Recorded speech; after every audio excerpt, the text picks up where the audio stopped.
I'm German homelos, I drink coffee and I know things. მეათე ეპიზოდის თემა არის სხვა რწმენათა დაშვება. უაზრო ეჭვებით შეპყრობილ ადამიანებს, ან ნელთბილ ქრისტიანებსაც კი ზოგჯერ ასეთი კითხვა უჩნდებათ. თუ ქრისტიანობა ერთადერთი ჭეშმარიტი სარწმუნოებაა, მაშინ ღმერთი რაღაცომ უშვებს სხვა რელიგიების არსებობასო? რაღა საჭიროაო? მოდი ასე ვთქვათ. უკუნეთ ბნელეთში სინათლეს უკეთ ვხედავთ. წვდიათში სინათლე უფრო ძვირად ფასობს და სანახაობაც მეტია.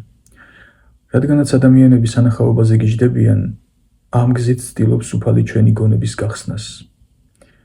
ასე და ამგვარად ეს ყველა დიდი და პატარა რელიგიები, რწმენები ქმნიან ცნობიერების ერთგვარ წვდიათს.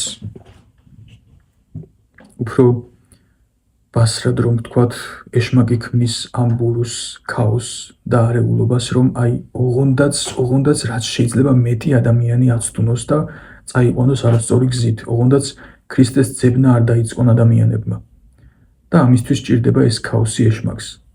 და როგორც სხვა რაღაცებში ღმერთი იყენებს ეშმაკს თავისი საქმისთვის.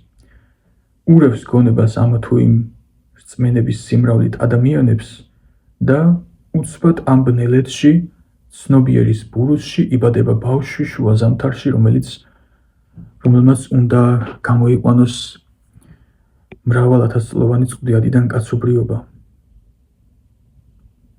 მიუტანოს მათ ღვთიური სიმართლე და ჭეშმარიტება მაქსიმალურად გასაგები ენით, რის გამოც ის ბოლომდე ადამიანი ხდება.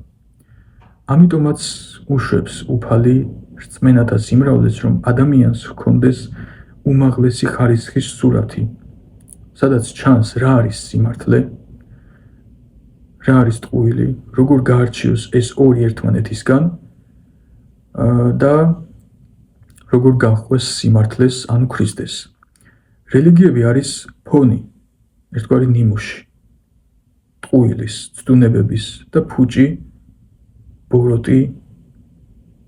ბოროტებით ნასაზრდოების ღაბრების, რომ ეშმაკმა სულები აცდინოს, გადაიყვანოს სწორი გზიდან, რაც არის ქრისტიანობის გზა, რადგან იცის მან, ჭკვიანია და იცის რა ხდება, როცა ადამიანი ამ გზას მთელი გულით და სულით გაუყვება.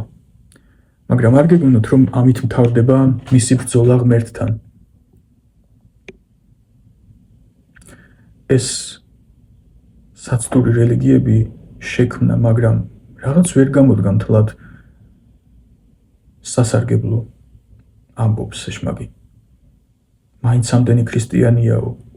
ამიტომ რას აკეთებს და ახლა შიგნიდან ცდილობს შენიღბულად უფალთან ბრძოლას. ამიტომ იმ დონემდე მიჰყავს საქმე სულელი ადამიანების საშუალებით, დამსახურებით, რომ ქრისტიანობის დაშლას და დანაწევრებას ახერხებს დიდ და პატარა მიმდინარეობებად. მაგრამ აქაც არ ტოვებს ღმერთი ადამიანს, რაცა ღმერთს არ ასწადდეს, არასაქმე არ იქმნების. ის გამოჰყოფს ნამდვილ და ჭეშმარიტ ქრისტიანობას, მართლმადიდებლობას, დაუზიანებელ, დაუშლელ, მყარ და ნამდვილ რწმენას სხვა დანარჩენი მიმდინარეობებისგან და იცავს მას და დღემდე მოჰყავს ის, რათა ადამიანებს თუ მოუნდებათ ჭეშმარიტი რწმენის პოვნა, იპოვონ ის. და რადგანაც ადამიანს ყველაფრის გაიოლება უყვარს, ეშმაკიც ადვილად ახერხებს მის ცდუნებას, თავის ჭკუაზე ტრიალს. და ასე ირჩევენ მილიონები კათოლიციზმს და სხვა მკრეხელურ მცირე მიმდინარეობებს მართლმადიდებლობის ნაცვლად, რადგან ეს უკანასკნელი რთულია. დანარჩენები კიდე ადამიანების ხუშტურებზე, ახირებებზე და მიწიერ მოთხოვნილებებზეა მორგებული.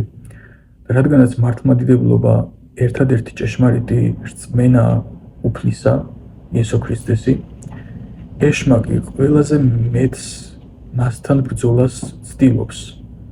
გაველურებულია, ბორგავს, ვერ ისვენებს, გიждდება, აღარ იცის რა ქნას, ხან საიდან უტევს, ხან საიდან. მერე იაზრებს, რომ საუკეთესო ტყუილი სიმართლით გაფორმებული ტყუილია და ამიტომ ერთ კაცს სწორედ ამ სიმართლე შერეულ ტყუილებს უყვება. ეს კაცი ახალ რელიგიას ქმნის, რაც ჩემი ხედვით უკვე ძალიან დიდი მკრეხელობაა და თან მის გავრცელებას იწყებს ძალადობით, სისხლისღვრით, მკვლელობით, სისასტიკით, განუზომელი ბოროტებით.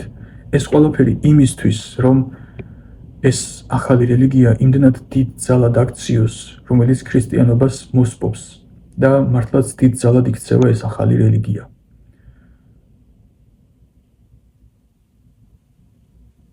და მისი მიმდევრები არა ბუდიზმს, არა ინდუიზმს, არა იუდაიზმს, ან რაიმე სხვა რელიგიას, არამედ პირდაპირ მართლმადიდებლობას უწყებენ დაუნდობელ სასტიკ ბრძოლას. ეს უკვე რაღაცას გვეუბნება.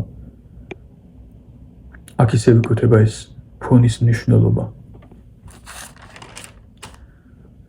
ღმერთი მათი სახით გვაჩვენებს, როგორ გამოიყურება ტყუილი, როგორი არ არის ღმერთი.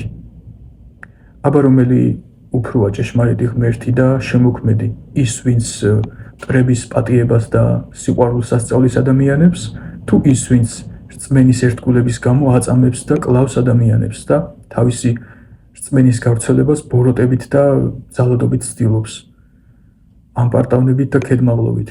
და ამ დროს როგორია ქრისტე? თვითონ სიყვარული.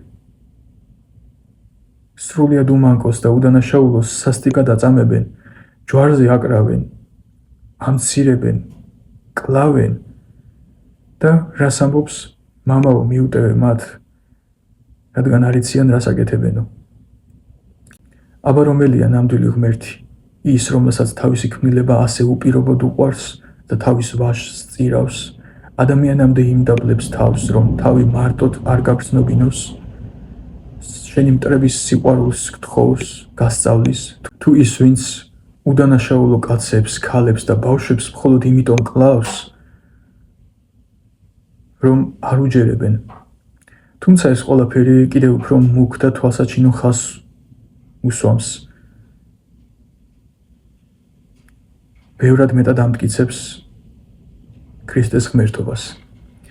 ეს უნდა იცოდეს ყველა, რომ ეშმაკი არსებობს, მას საშინლად სძულს ადამიანები და არაფერზე დაიხევს უკან, რაც ადამიანების სწორი გზიდან აცდენას ემსახურება. ამიტომ დარჩით ძლიერები გონებით იფხიზლეთ და ეძიეთ ქრისტე.